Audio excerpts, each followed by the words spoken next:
Lo Giunche, une émission historique preparata pel diari, a me Matteo Casanova.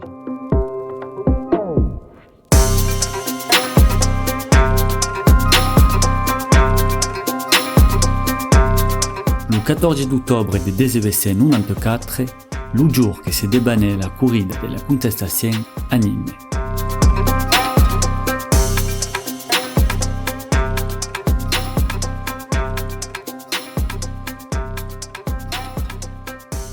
Des jeux taurins n'existent depuis l'Antiquité.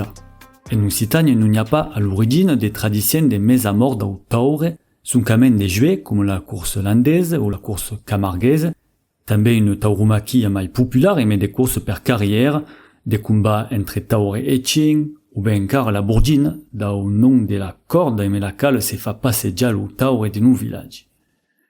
Le modèle de corrida moderne, codificada, onde le torero se retrouve nace mais le taure, pareix per le premier code in l'Hexagone en 1952 a Bayonne. Es l'emperairis Eugène, la fremme de Napoléon XIII, nascut en Andalusia, qui encourageait l'intégration d'aquel mode espagnol dans la tradition française. En aquella époque, la mise à mort d'un taure est déjà dénoncée par une partie de la société civile, et d'associations comme la SPA, la Société protectrice des animaux, qui s'appelle sur la ley Grammont, adoptée en 1950 et considérée comme la première ley de protection des animaux.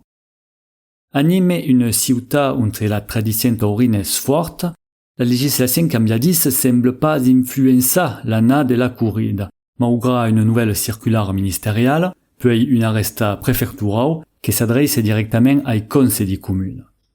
Preuve d'un non-respect de la ley, en 1993, sont 33 taures qui meurent dans les arènes de la ciutat gardenque. Es dans aquel ambient conflictueux entre préfet et municipalité que le 14 d'octobre de 1994 à Nîmes donc se débane la corrida de la contestation. Son annonce la veille dans la presse locale a fait monter la pression. Per peur de désbordement, l'État a convoqué une compagnie de 500 soldats à la caserne de Montcalm, proche des arènes où 15 à 20 000 spectateurs sont recampés. Une belle part sont venus de loin, et mais des trains affectés par l'occasion. Dans la tribune officielle se peut apercevoir le comte de Nîmes, Émilie Reynaud, le comte de Bernis, député de Gare, et Frédéric Mistral. Les Grecs et écrivains provençaux manquent pas d'être salués comme se deu par la foule reconnaissante. Les filles libres de Montpellier també s'y font veire, portent une belle pancarte sur laquelle se peut lire, en français, le midi triomphera. 13 jours de la premier jour, restent c'est le claron qui marque l'entrée des matadors. Quasi tous ils sont espagnols, comme les 6 taures d'autres jours, et ici de l'élevage andalous de la famille Benjumer. Le premier taure est d'entre dans l'arène, Scapulario, une bestie rousse et blanche abattue par El Gallo, un fameux matador sévillan. Une autre taure tue une chivao, une autre taure encore estrace la veste d'un torero pépette et l'outirasse sur maille du maître. Le public n'a personne argent. Tutti les taures sont tués et une simple espasade, et le malheureux chivao acabarán sur la table des bouquiers d'un canton. Aquella corrida est, d'un point de vue de si soutien, une bonne escasude. Les capeux, fleurs, ventaux, cuerbent la sable de l'arène. Saludant un dernier coup Mistral et la délégation officielle, les aficionados accompagnés des musiciens s'en vont festejar devant le stade des organisateurs. Les autorités sont en stade d'incapacité de nebi la corrida. Han pas même mandat un procès verbal au directeur de l'arène, per pas haver respecté l'arresta en vigor. Les toreros espagnols, elles, sont fort abandis au territoire français. Crezes-me, non hi ha più bella ciutat. Crezes-me, si neanche spaguna e se spas. Per carriero i carana passeggiar. Cado canto bus farà a muiaggia. cado giù ai mares mai Granada e al baisi essa bodega porona per mingia più sverendre l'unia passa cromonte per flamenco escuta cado cantu vos farà muyaja cado giù ai mares mai Granada كلما اشتقت إليك دمعت عيناي من كثرة الشوق إليك يا ملهمتي يا غرامة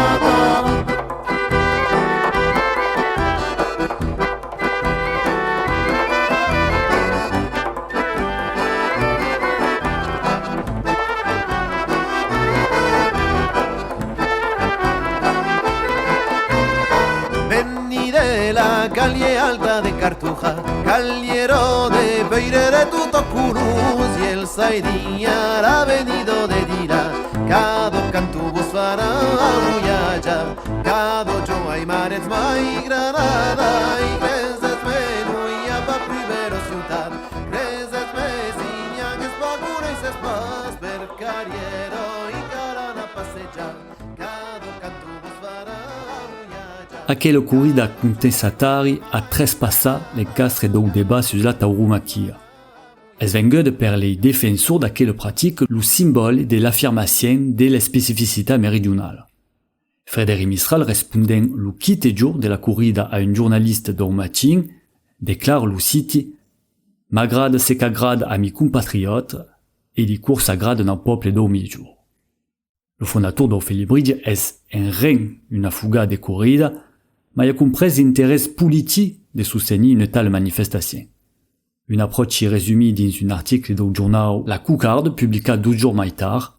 Peu importe qu'aquelle course signe un spectacle moral ou non. C'est important est de savoir que à l'oudre de prendre telle décision en la matière. Les paroles emplegades per la presse sont éloquentes. L'honneur deu pas dita sa lei. La course est un prétexte per tutti les partisans de l'autonomie provinciale per résister au pouvoir central, écrit le journaliste Jean Carrère dans La Patrie. Le débat alentour de la corrida s'arrête donc un simple alibi, et est une véritable spécificité méridionale de la corrida. La invite au comme se présente ouais, mais la mise à mort théâtrale d'auteur est pour récente. També faut préciser que les jeux taurins n'étaient pas réservés à l'espace occitan. Il y avait també dans le nord, à Paris, Rouen, Lyon, etc. Per l'historien Éric Barataille, la persistance d'aquest mythe s'explique par le fait que, au moment qu'il fallait prouver l'existence des mémoires perdues de la corrida en France, les aficionats d'Occitanie en furent les archives et n'en sortit un moulon d'éléments historiques. Un travail qui est simplement pas estafa à jour. Pas de tradition strictement occitane donc, ni mai de véritable adhésion de la population. Les condamnations sont nombreuses et la corrida a longtemps pâti per trouver son public. C'est implantat fin final mai que mai en bas Languedoc, province rodanenque et Gascogne centrale. Longtemps la corrida demeurait une pratique illégale.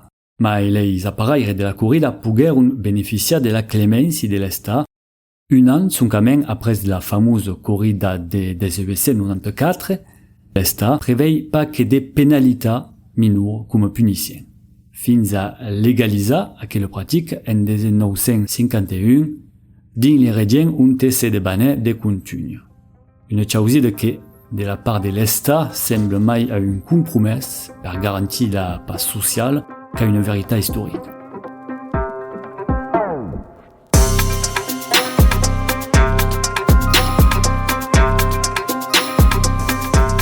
Lu Giunche è un podcast Lu Diari, realizzat per Matteo Casanova. Fait possible gracias al sostén de nostres partenaris, la Delegació General a la Lengua Francesa a las Lenguas de França, la DRAC Occitano, la Regió Occitano, l'Offici Public de la Lengua Occitano, la Commune de Toulouse, et vous autres que legissez, escutas et sostenez Lu Diari, le magazine de la culture en occitan. Si vous agrado, se ne voulez mai, vous pouvez abonner ludiari.com. Merci pla!